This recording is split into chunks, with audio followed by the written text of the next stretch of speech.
See, the whole problem that's happening in Greece is that you get 50 years of age, you can retire. 80% pension. That's unsustainable.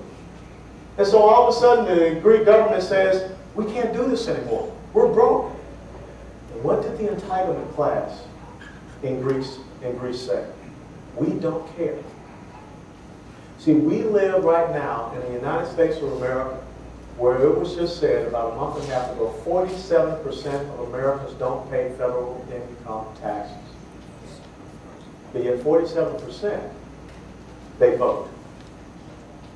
So it's very easy for some very dastardly people to manipulate that by saying, you get free health care, you get free education, you get a free car, you get free appliances, you get a free cell phone. And the other 53% are going to be the ones that pay for that. What happens when it becomes 50% paying for the other 50%? You will lose the United States of America. Because when you have a production class that equals the entitlement class, sooner or later the production class is going to stop producing. And that's what you see happening in Greece, to the point where now they're talking about selling off the Greek government to make money. And that can happen here in the United States of America. See, that's why people are upset about what Governor Brewer has done in Arizona. Because the whole plan was to take 12 to 15 million illegal immigrants and make them citizens of the United States of America. And once you make them citizens of the United States of America, production class or entitlement class, you're going to break the country.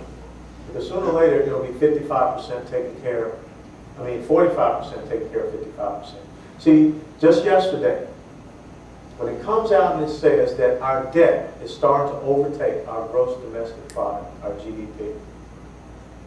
But yet, do you hear about the people in Washington, D.C. cutting back on the spending?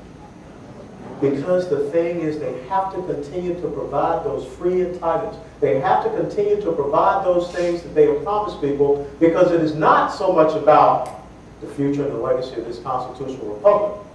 It is about staying in power. It is about a ruling class elite.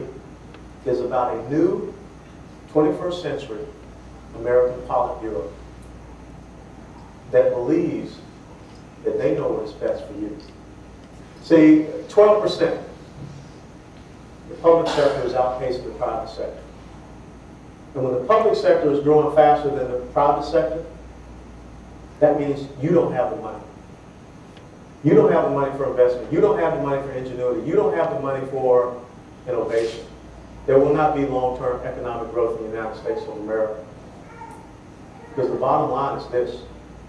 Government is the only thing that can run itself in the red.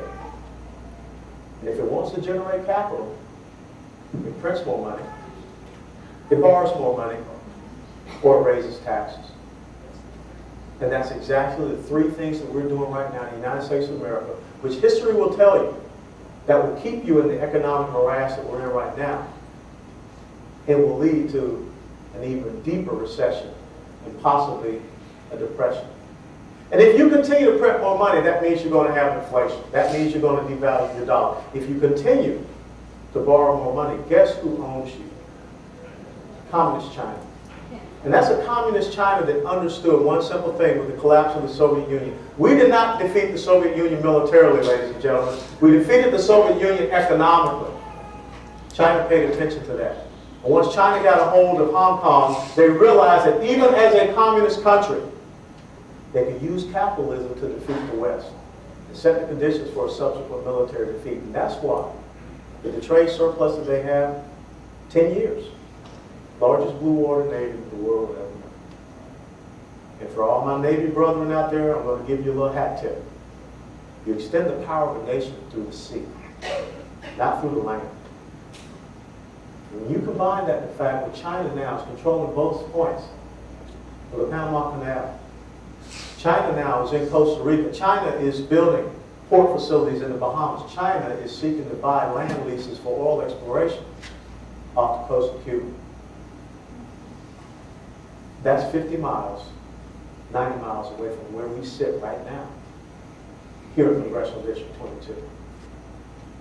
We have an incredible economic security threat. We have an incredible national security threat that the people in Washington, D.C. don't want to deal with. When the Attorney General sits there, when he's asked a very simple question, he says, well, you know, I'm really not comfortable with saying that radical Islam could possibly be behind the attacks. Well, guess what? There are going to be more attacks. And think about this. What does it say about us and the belief in who we are as an American people when we would turn around and allow people to erect an Islamic cultural center at Ground Zero? But it's not just that, ladies and gentlemen. The dedication date for that cultural center is 9/11/2011, 10 years from today. And if you go back and you study history, you will understand this very simply, that this is not about erecting an Islamic center. It is about erecting a symbol of victory. And what are we going to do? What are you going to leave to your children and grandchildren? Are you going to stand by principles? Are you going to stand by the Constitution? Our founding fathers are calling out to each and every one of us right now.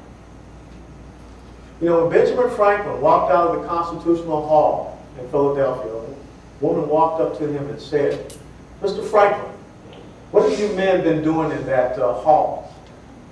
And he said very simply, ma'am, we have been creating a republic if you can keep it.